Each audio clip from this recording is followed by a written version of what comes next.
Imagine a world where the most powerful names in Hollywood, politics, and global business cross paths with a man whose secrets shook the world, Jeffrey Epstein.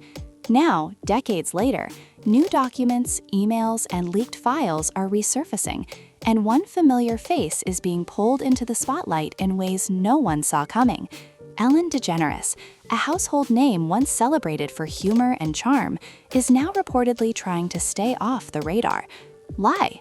What could possibly connect a daytime TV host to the darkest corners of wealth, influence, and scandal? And the deeper we dig, the stranger it gets. What starts as whispers online now threatens to become one of the most scrutinized stories of our time. But that's just the beginning. In 2017, when Donald Trump entered the White House and rumors about Epstein's private files began to surface, Ellen DeGeneres made a move that caught attention. She left the United States and spent over a year quietly in the English countryside with her wife, Portia Dossi. Later, the couple purchased a sprawling mansion overseas. On the surface, it looked like any celebrity relocation, the kind we see every day. But the timing raised eyebrows. Why would a major TV personality suddenly retreat from Hollywood just as the most explosive files about America's elite were about to be revealed? Social media forums erupted with speculation, connecting dots that may or may not exist. Some claimed it was caution, others saw fear. And though no official charges have ever been brought against Ellen, the online chatter suggested a hidden urgency, a desire to step out of reach before scrutiny could catch up. But that wasn't all she was running from. Years earlier, a young Justin Bieber appeared on Ellen's show. At the time, the moments felt awkward but innocent. Teen humor, playful interviews. But watching them now, in the light of resurfacing allegations and scrutiny over adult interactions, the same clips carry a different weight. Bieber, only 15 at the time, was subjected to questions and scenarios that made him visibly uncomfortable. In interviews later, he described the early fame as isolating, manipulative, and frightening. Ellen's platform had boosted his career, but some moments on air blurred boundaries, creating tension that was ignored at the time. To add fuel to the fire, Ellen had known connections with other figures, like Diddy, who faced allegations involving Bieber. It's not proof of wrongdoing by any means, but the pattern is undeniable. A show beloved for humor and charm now reads as a stage where young stars were maneuvered under the watchful eye of powerful adults. And this is just the start of a pattern that goes far beyond Bieber. Montito, California, an enclave of the ultra-wealthy, was Ellen's home for years. Here, the elite gather, social circles overlap, and parties carry a weight far beyond the invitations. Rumors spread online about parties at certain high-profile locations, about lockers containing private records, about access restricted to those in the know. Ellen's name appears repeatedly in emails, in timing notes, in whispers of gatherings that started late, went on until early morning, and hosted a mix of Hollywood, business, and political figures. To outsiders, it's speculation, but when combined with Epstein's known patterns of influence, who he connected with, how he brought people together, the mere coincidence of these names triggers questions. Who else was there? What was really shared behind closed doors? And while no one has produced proof tying Ellen to criminal activity, the overlap of power, wealth, and secrecy is undeniable. Yet the biggest question is, who else was involved? In 2019, Ellen appeared at a Dallas Cowboys game, sitting in the private box next to George W. Bush and Laura Bush. For a liberal Hollywood figure, known for advocating LGBTQ rights, the images sparked outrage online. How could she laugh alongside a former president whose policies opposed same-sex marriage? Ellen later explained that friendships transcend political beliefs, but the public was fixated on context.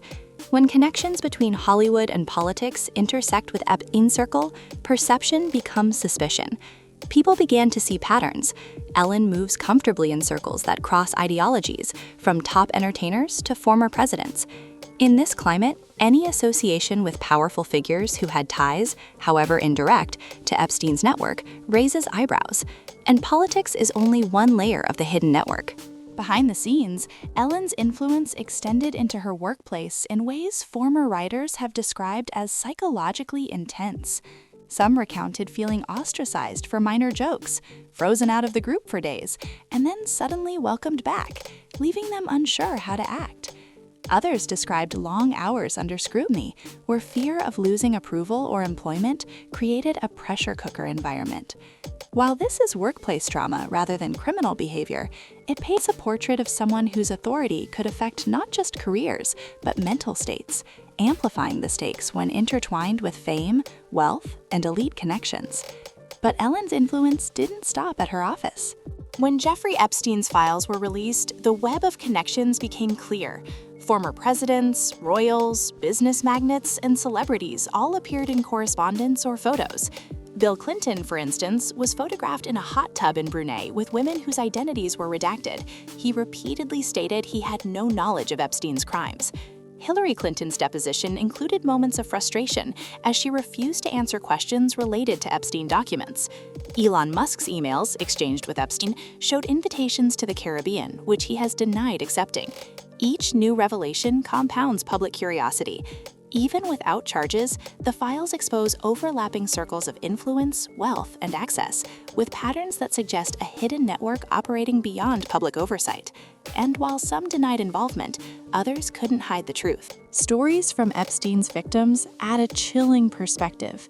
Young women, lured from distant countries, recount boarding private jets, traveling to islands, and encountering environments where manipulation and fear ruled. One former model from Cape Town described her abrupt recruitment, being coerced into compliance, and the terrifying realization that escape might mean death. These narratives are harrowing, highlighting the mechanisms of power and control that enabled Epstein's crimes. Public trust is fragile. Missing documents, alleged DOJ cover-ups, and selective transparency have fueled speculation and outrage. Powerful names, absent formal charges, loom over a landscape where perception can feel as damning as evidence. The question now is simple. Will justice catch up with the hidden players, or will secrecy continue to protect the powerful? The question now, will anyone ever face justice? What emerges from these revelations is not a single story, but a pattern. Powerful people operate in overlapping circles. Perception often matters more than proof. For Ellen DeGeneres, moving abroad, navigating friendships across ideologies, and managing public image may have been strategy, caution, or coincidence, but in today's climate, the lines blur. With files still surfacing, documents still missing, and social media amplifying every detail, one thing is certain. Transparency is optional for the elite, but the public is watching closer than ever. What will unfold as more files emerge? Who will face accountability, and who will remain untouchable? In the world of power, influence, and secrecy, the answers are as murky as the rumors themselves.